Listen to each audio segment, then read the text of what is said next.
कैसे हैं आप सब। स्वागत है आपका टीचिंग इंस्टीट्यूट में। बात करेंगे आज हम लोग सीटेट 2022 के लिए। टॉपिक वाइज प्रैक्टिस सेट हम डेली करते हैं आपके लिए। आज हमारी सीटेट यानी सीडीपी यानी बाल विकास की 11 क्लास है। टेस्ट नंबर 11 है। इससे पहले हमने टेस्ट नंबर 10 कर चुके हैं। ईवीएस की math, EVS Hindi, English total सभी टॉपिक पर डिटेल्स में टेस्ट एंड लेक्चर क्लास दोनों आपको time to time teaching institute provide करवाती रहती है। आज हम मोस्ट इम्पोर्टेंट 25 क्वेश्चनों को डिस्कस करेंगे जो क्वेश्चन प्रीवियस ईयर के एग्जाम्स में आए हुए हैं। आज की जो हमारी टॉपिक हमारी रहेगी अधिगम से संबंधित। किससे संबंधित? अधिगम से संबंधित हमारी टॉपिक रहेगी। तो चलिए, आप टीचिंग इंस्टीट्यूट को सब्सक्राइब करके बेल आइकन को प्रेस कीजिए, वीडियो को लाइक एंड शेयर जरूर कीजिए। टीचिंग इंस्टीट्यूट कंप्लीट नोट्स तैयार हो चुका है टीचिंग इंस्टीट्यूट के द्वारा। आप 7634993536 इस नंबर पर व्हाट्सएप करके कंप्लीट नोट्स ले सकते हैं। चलिए, आज का पहला क्वेश्चन हम लोग देखते हैं। आज का पहला क्वेश्चन क्या है? क्वेश्चन कहता है, बच्चों की सीखने की प्रक्रिया में माता पिता को डैश की भूमिका निभानी चाहिए। जब बच्चे सीखते हैं तो सीखने के क्रम में माता पिता की जो क्या वहाँ पर रोल होती है, भूमिका क्या होती है, यहाँ पर पूछा गया है। अग्रोन्मुखी, नकारात्मक, सहानुभूतिपूर्ण, तटस्थ। सीटेट पेपर फर्स्ट 2011 का ये क्वेश्चन है। तो यहाँ पर याद रखने वाली बात यह है कि जो माता पिता है बच्चों के लिए सबसे पहली क्लास जो बच्चों की होती है वो बच्चों का अपना घर होता है। पहले शिक्षक जो होते हैं उसके माता पिता होते हैं। पहला शिक्षक माता पिता होता है, पहली स्कूल उसके घर होते हैं। तो सहानुभूति होगा, तटस्थ नकारात्मक नहीं होगा। ठीक है, आप नकारात्मक को हम हटा देते हैं। ठीक है, तो यहाँ पर अग्रोन्मुखी, सहानुभूतिपूर्ण, तटस्थ क्या होगा आपके हिसाब से? राइट आंसर बताइए। देखिए, जब बच्चे कुछ सीखते हैं तो सीखने के क्रम में अगर माता पिता आगे बढ़कर कार्य करेंगे, आगे बढ़कर भूमिका निभाएंगे तो जाहिर सी बात है समाज, स्कूल, आस पड़ोस उसके लिए और बेहतर हो पाएंगे। तो ऑप्शन नंबर ए राइट आंसर होगा। हम यहाँ पर मोस्ट इंपॉर्टेंट 25 क्वेश्चन को डिस्कस कर रहे हैं, जिनमें से आपको 25 में से 20 क्वेश्चनों को कमेंट सेक्शन में आंसर बताने हैं कि आपके कितने हुए, या फिर आप इस वीडियो के डिस्क्रिप्शन बॉक्स में टीचिंग इंस्टीट्यूट के नाम से एक टीचिंग इंस्टीट्यूट के द्वारा एक व्हाट्सएप ग्रुप बनाया गया है जो कि सीटेट 2022 के लिए ऑल ओवर इंडिया से जितने भी अभ्यर्थी हमसे जुड़े हैं वहाँ पर आपको मिल जाएंगे। उस पर जाएंगे आप, वहाँ पर उसको ग्रुप को ज्वाइन कर लेंगे और वहाँ पर अपनी प्रतिक्रिया शेयर कर सकते हैं अपने दोस्तों से, अपने जितने भी ऑल ओवर इंडिया में विद्यार्थियों से अपनी चर्चाएं कर सकते हैं, डिस्कस जो भी आपके मन में होती है वहाँ उनके साथ शेयर कर सकते हैं अपनी। तो वहाँ पर भी अपना राइट आंसर बता सकते हैं। जो भी क्वेरीज है हमने नंबर आपको बता दिया, आप व्हाट्सअप करेंगे, हम कोशिश करेंगे आपको रिप्लाई करने की। तो चलिए आगे की तरफ हम लोग बढ़ते हैं। सिद्धांत के रूप में रचनावाद क्या है? अनुकरण की भूमिका पर केंद्रित है, सूचनाओं को याद करने और पुनः स्मरण द्वारा जांच करने पर बल देता है, शिक्षक की प्रभुत्वशाली भूमिका पर बल देता है।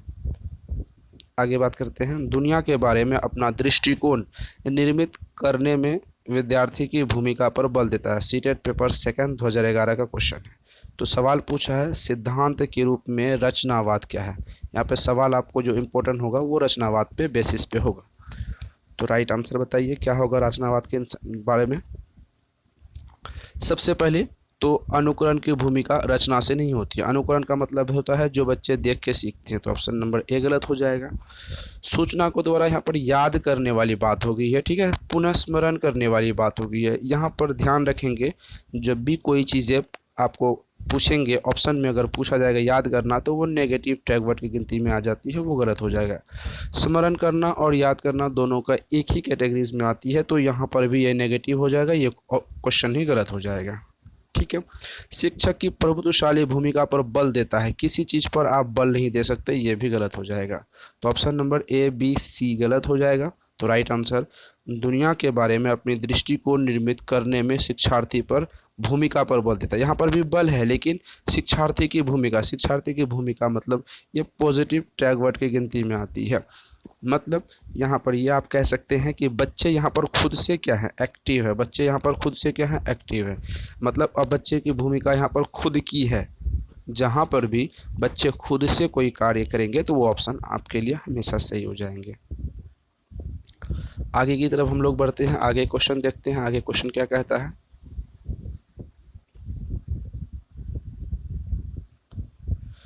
निम्नलिखित में से किस कथन को सीखने के लक्षण के रूप में नहीं माना जा सकता।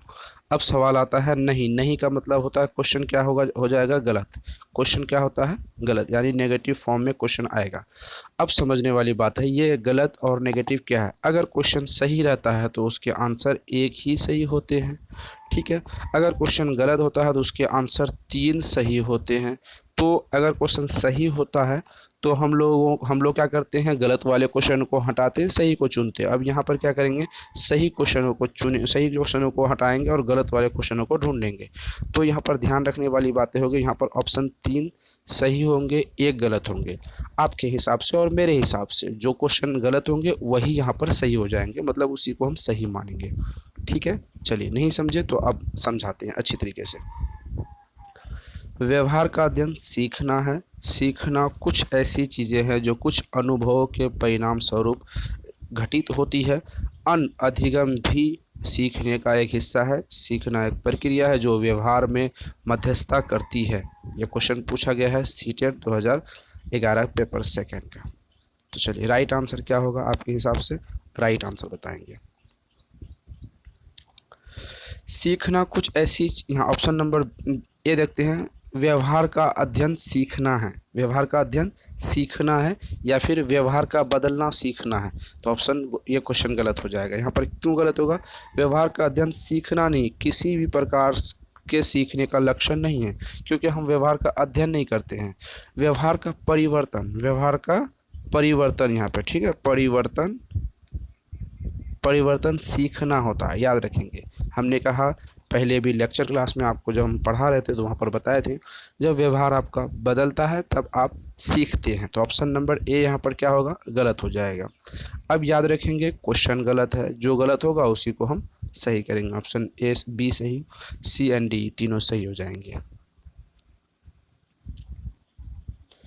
आगे की तरफ हम लोग बढ़ते हैं। आगे क्वेश्चन क्या है उसके बारे में डिस्कस करेंगे। बच्चों के संज्ञानात्मक विकास को सबसे अच्छे तरीके से कहाँ परिभाषित किया जाता है। संज्ञानात्मक मतलब यहाँ पर कॉग्निशन की बात की गई है, कॉग्निशन की बात की गई है, कॉग्निशन की यहाँ पर बात की गई है। तो कहाँ पर अच्छा परिभाषित होता है। सवाल ऑप्शन आपके सामने है, गृह में यानी घर में, विद्यालय एवं कक्ष में, खेल के मैदान में, ऑडिटोरियम में।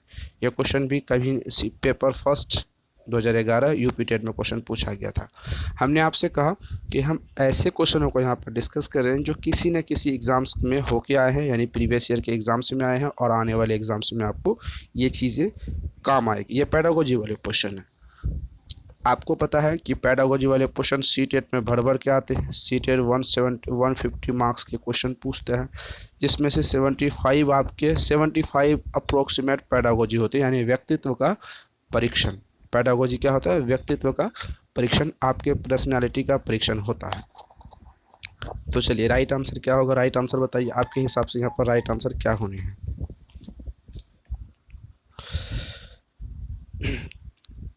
संज्ञानात्मक जो परीक्षण होता है, ऑप्शन नंबर यहाँ पर ए, बी हो जाएगा। विद्यालय एवं कक्षा में बच्चों का संज्ञानात्मक विकास को अच्छी तरीके से परिभाषित की जा सकती है। आगे बात करते हैं। जिस प्रक्रिया में व्यक्ति दूसरे के व्यवहार को देखकर सीखता है, न कि प्रत्यक्ष अनुभव करके, वो सामाजिक अधिगम, प्रायोगिक अधिगम, आकस्मिक अधिगम, अनुबंध अधिगम। राजस्थान टेट 2011 का क्वेश्चन है, पेपर सेकंड का क्वेश्चन है। जिस प्रक्रिया में व्यक्ति दूसरों के व्यवहार को देखकर सीखता है, न कि प्रत्यक्ष अनुभव करके, ये क्या कहलाएगा आपके हिसाब से, यहाँ पर राइट आंसर बताने हैं। दूसरों के व्यवहार को देखकर सीखता है, तो बच्चे जब समाज में होते हैं, बच्चे अब जब समाज में होते हैं, सामाजिक अधिगम कर रहे हैं, किसी अपने आस पास पड़ोस, दोस्त, रिश्तेदार, जिसके भी चाचा ताया ताई नाना नानी, मतलब जो समाज में होते हैं, उनको जो चीज़ सीखता है तो उसी को सामाजिक अधिगम कहेंगे। तत्परता का नियम किसने दिया था। एबिंग हॉन्ग ने, पावलोव ने, थॉर्नडाइक ने, स्किनर ने। बीटेट पेपर फर्स्ट 2011 का क्वेश्चन है। विद इन 5 सेकेंड तत्परता का नियम, क्योंकि लेक्चर क्लास हम जब आपसे करवा रहे थे तो लेक्चर क्लास में ऐसे क्वेश्चनों को हमने कई बार डिस्कस किया था, याद है आपको, हमने कई बार इसको डिस्कस किया था।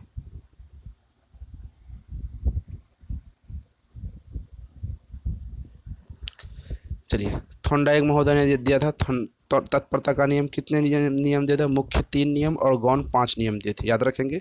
3 नियम के बारे में आप व्हाट्सएप ग्रुप में बता सकते हैं। प्रयास व त्रुटि में सबसे महत्वपूर्ण क्या है, वाद विवाद, प्रेरणा, लक्ष्य, अभ्यास। बीटेड पेपर सेकंड 2011 का क्वेश्चन है। प्रयास और त्रुटि मतलब आप कोई कार्य कर रहे हैं और फिर से आपसे गलती होती है, फिर से आप कर रहे हैं, फिर से आपसे गलती होती है।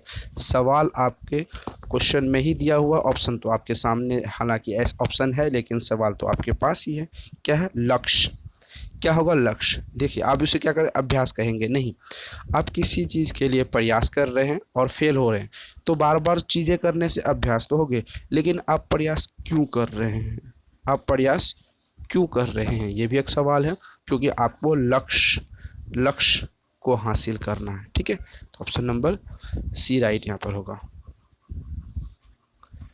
नवीन ज्ञान तथा नवीन प्रक्रियाओं को अर्जन करने की प्रक्रिया अधिगम है, यह कथन किसने दिया था, हॉल, वुडवर्थ, थॉर्नडाइक, गैने ने। बीटेड पेपर फर्स्ट 2011 का क्वेश्चन है।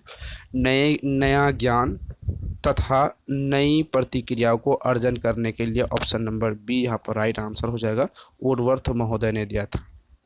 आगे बात करते हैं, सीखने की प्रक्रिया का प्रथम सोपान क्या है, अनुभव, रुचि, पाठ्य पुस्तक पठन, जिज्ञासा। पेपर सेकंड 2011 का क्वेश्चन है। जो सीखने की प्रक्रिया उसके लिए प्रथम चीज़ें क्या होनी चाहिए, यहाँ पर सवाल आपसे पूछा है कि फर्स्ट चीज़ों के बारे में बताना आपको, option A, option B, option C, option D, क्या हो जाएगा, राइट आंसर बताना।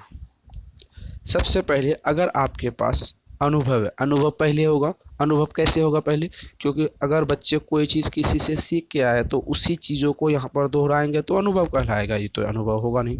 रुचि, हाँ ये हो सकते हैं।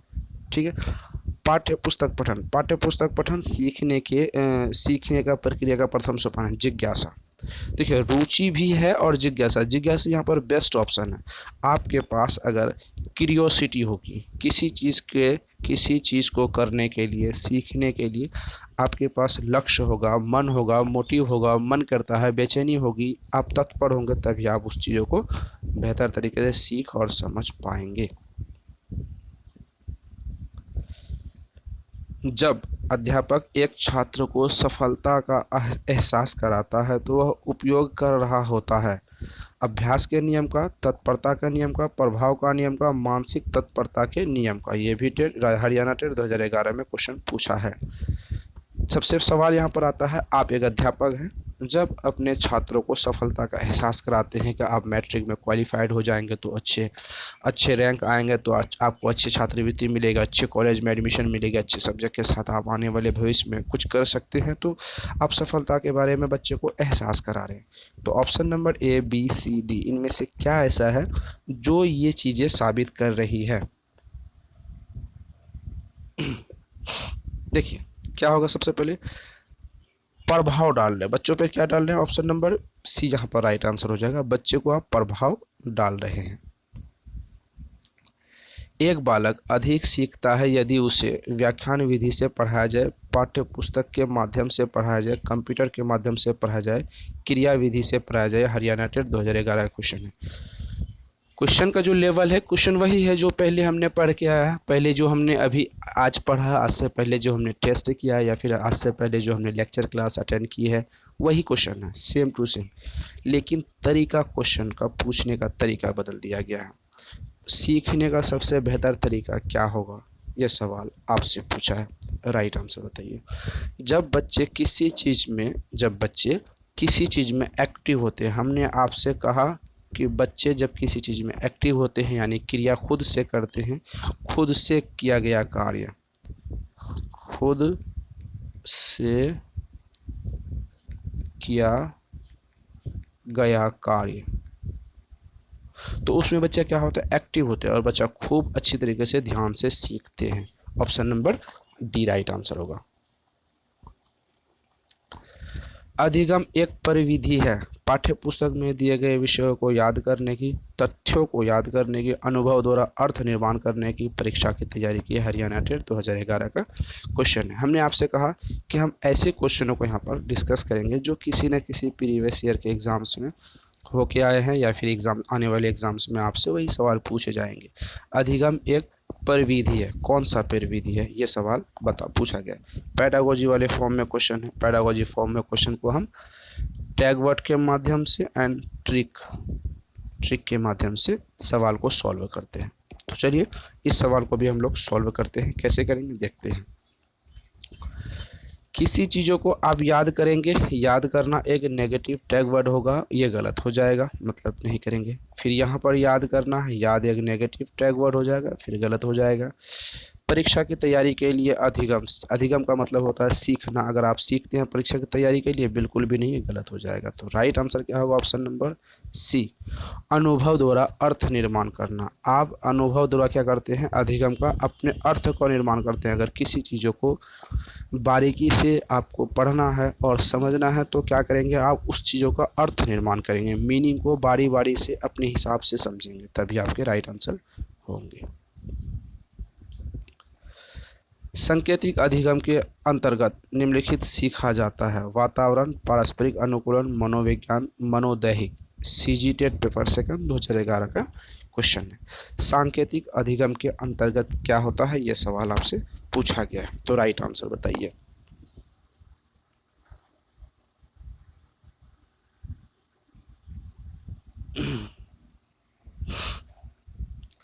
देखिए यहाँ पर सांकेतिक अधिगम का सबसे पहले हम मतलब समझते हैं। लेक्चर क्लास में हमने भी इसे पढ़ा था। सांकेतिक अधिगम किसे कहते हैं?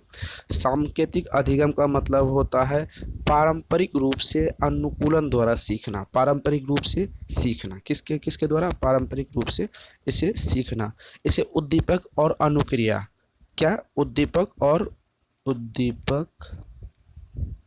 अनुक्रिया,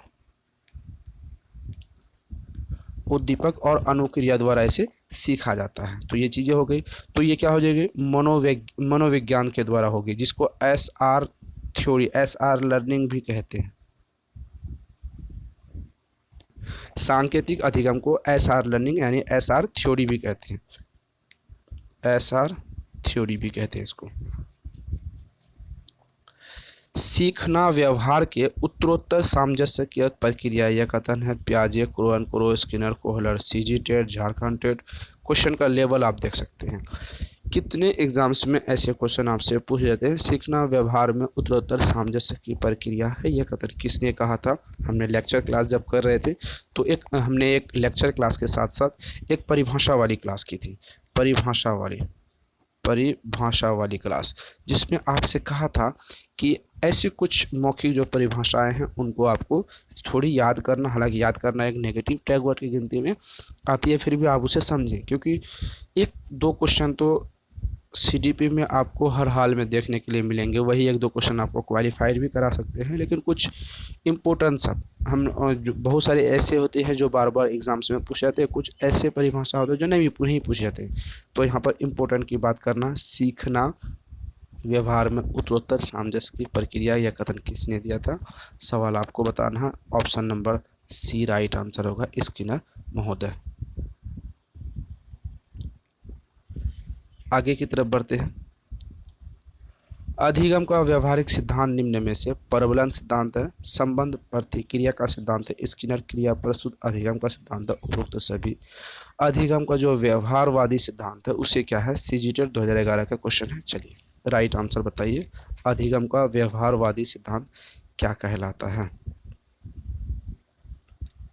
अगर हम बात करें अधिगम का व्यवहारवादी सिद्धांत तो पुनर्बलन सिद्धांत कहलाएगा, संबंध प्रतिक्रिया का सिद्धांत कहलाएगा, स्किनर क्रिया प्रस्तुत का सिद्धांत भी कहलाएगा। तो ऑप्शन नंबर यहाँ पर डी राइट आंसर हो जाएगा, उपरोक्त में से सभी।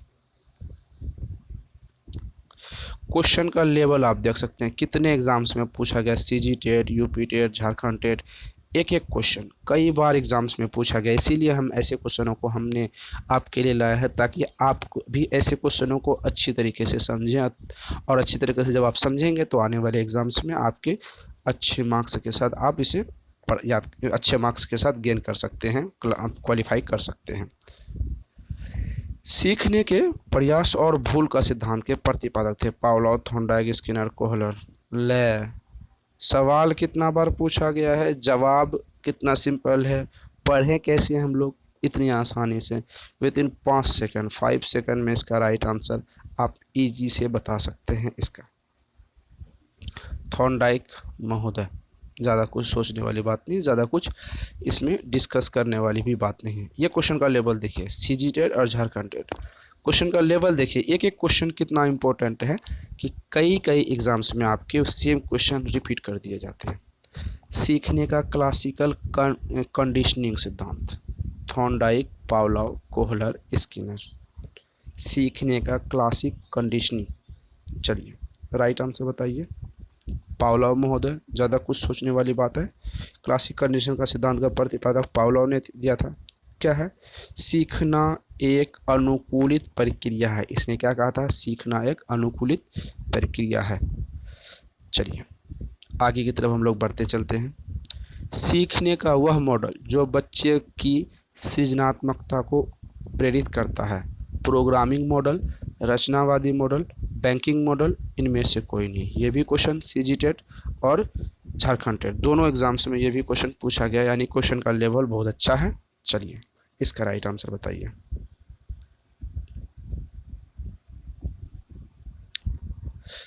सीखने का वह मॉडल जो बच्चे के सृजनात्मकता को प्रेरित करती है, रचनावादी। ऑप्शन राइट आंसर क्या हो जाएगा? रचनावादी, option number B right answer होगा। कौन सा सीखना अस्थायी होता है? सुनकर, रटकर, समझकर, देखकर। ले क्वेश्चन कितना सिंपल है और पूछा कितनी बार गया है झारखंड टेट सीजीटेट में। रटकर सीखना नेगेटिव टैग वर्ड है, देखकर सीखना अच्छा बात है, सुनकर। लेकिन सबसे ज़्यादा अस्थाई जो होगा आपके दिमाग में, जो फिक्स होती है, वो कौन सी क्या होते हैं? समझकर सीखना, option number C right answer. बालक के व्यक्तित्व को किस प्रकार का अधिगम अधिक प्रभावित करता है? प्रयत्न एवं त्रुटि का सिद्धांत, अधिगम, अनुकरण अधिगम, अनुदेशित अधिगम, अंतर्दृष्टि का अधिगम। राजस्थान टेट पेपर सेकंड 2012 का क्वेश्चन है।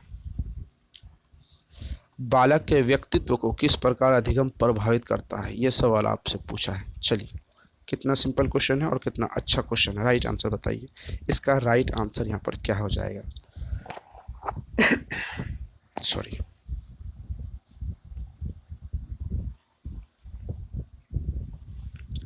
यहाँ पर बात करेंगे बालक का व्यक्तित्व को किस प्रकार अधिगम प्रभावित करता है, तो ये होगा अनुकरण का सिद्धांत। यानी बच्चे जो देख कर सीखते हैं उसे कहते हैं व्यक्तित्व का, पर्सनैलिटी को डेवलपमेंट वही करता है।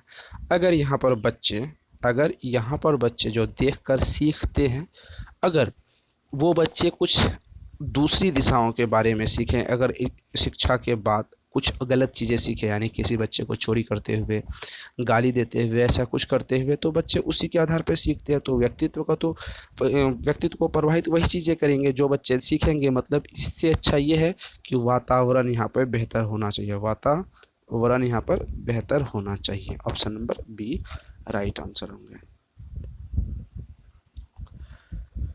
छोटे शिक्षार्थियों में निम्नलिखित में से कौन सा लक्षण पठन कठिनाइयों का अर्थ नहीं है? बस वही क्वेश्चन, गलत वाले क्वेश्चन आ गया, गलत वाले क्वेश्चन आ गया। गलत का क्वेश्चन का मतलब होता है कि इसके 3 ऑप्शन सही होंगे, एक ऑप्शन गलत होंगे। ठीक है, तो चलिए बात करते हैं। शब्दों और विचारों को समझने में कठिनाई, पठन गति और प्रवाह में कठिनाई, सुसंगत वर्तनी में कठिनाई, वर्ण एवं शब्द पहचानने में कठिनाई। सीटेट पेपर फर्स्ट 2011 का ये क्वेश्चन है। चलिए राइट आंसर बताइए। इसमें क्या करेंगे? सबसे पहले 3 ऑप्शन जो हमारे पास सही होंगे, 3 ऑप्शन जो आपके हमारे पास सही होंगे, उन ऑप्शनों को ढूंढ लेंगे। जो एक गलत होगा वो अपने आप मिल जाएगा। ठीक है, बात करते हैं। चलिए राइट आंसर पहले आप ढूंढिए, इसका राइट आंसर क्या होगा। राइट आंसर आपके हिसाब से यहाँ पर क्या होने वाले हैं? शब्दों और विचारों को समझने में कठिनाई, छोटे शिक्षार्थी की बात हो गई। किसकी? यहाँ पर ध्यान रखेंगे, छोटे शिक्षार्थी की बात की गई, यानी 1 to 5 या 1 to 3 के बारे में बात की गई है। तो शब्दों और विचारों को समझने में कठिनाई तो होगी, 100% होगी, ये गलत सही है, सही हो जाएंगे। पठन गति को प्रवाह में कठिनाई, सुसंगत वर्तनी, शब्द एवं पहचानने में कठिनाई। छोटे बच्चों के लिए शब्द पहचानने में कठिनाई नहीं होगी, वर्तनी में भी शायद कठिनाई नहीं हो सकती है, पठन गति के प्रवाह में कठिनाई नहीं होगी, लेकिन शब्द और विचारों को समझने में कठिनाई होगी। ऑप्शन नंबर ए यहाँ पर गलत हो जाएगा। जो राइट आंसर उसी को हम यहाँ पर मान के चलेंगे। सीखने के अंतर्दृष्टि सिद्धांत को किसने बढ़ावा दिया? जीन पियाजे ने, वायगॉस्की ने, पावलोव ने, गेस्टाल्ट सिद्धांतवादी ने। सीटेट पेपर फर्स्ट 2011 का ये क्वेश्चन है। सीखने के अंतर्दृष्टि सिद्धांत को किसने बढ़ावा दिया है, ये सवाल आपसे पूछा गया। तो राइट आंसर बताइए क्या होगा यहाँ पर राइट आंसर।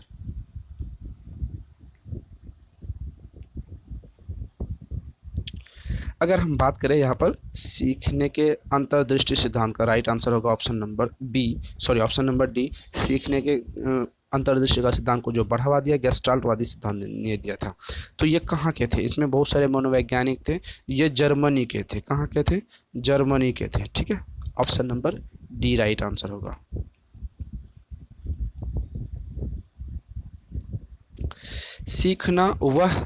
सीखने का वह सिद्धांत जो पूर्ण रूप से और केवल अवलोकनीय व्यवहार पर आधारित है। सीखने के डैश सिद्धांत इसके से संबंध है।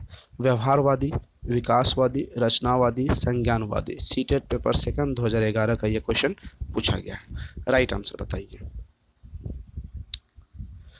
तो इसके राइट आंसर ऑप्शन नंबर ए हो जाएगा, व्यवहारवादी। एक बच्चा अतीत की समान परिस्थितियों में की गई अनुक्रिया के आधार पर नई परिस्थितियों के प्रति अनुक्रिया करता है। वह किससे संबंधित है? सीखने के तत्परता के नियम से, सीखने का प्रभाव के नियम से, सीखने की प्रक्रिया का अभिवृद्धि नियम से, सीखने के सादृश्य नियम से। सीटेट पेपर फर्स्ट 2011 का यहाँ पर क्वेश्चन है। राइट आंसर बताइए क्या राइट आंसर होंगे।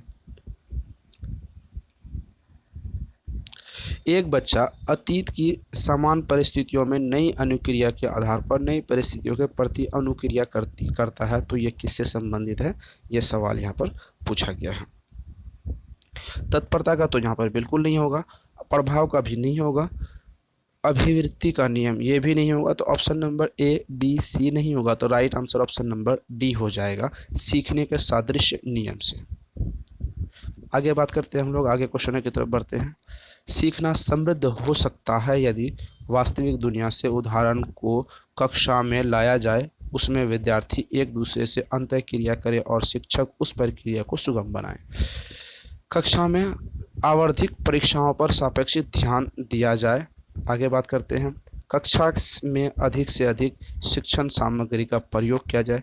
शिक्षक विभिन्न प्रकार के व्याख्यान और स्पष्टीकरण का प्रयोग करें। सीटेट पेपर फर्स्ट 2011 का ये क्वेश्चन है।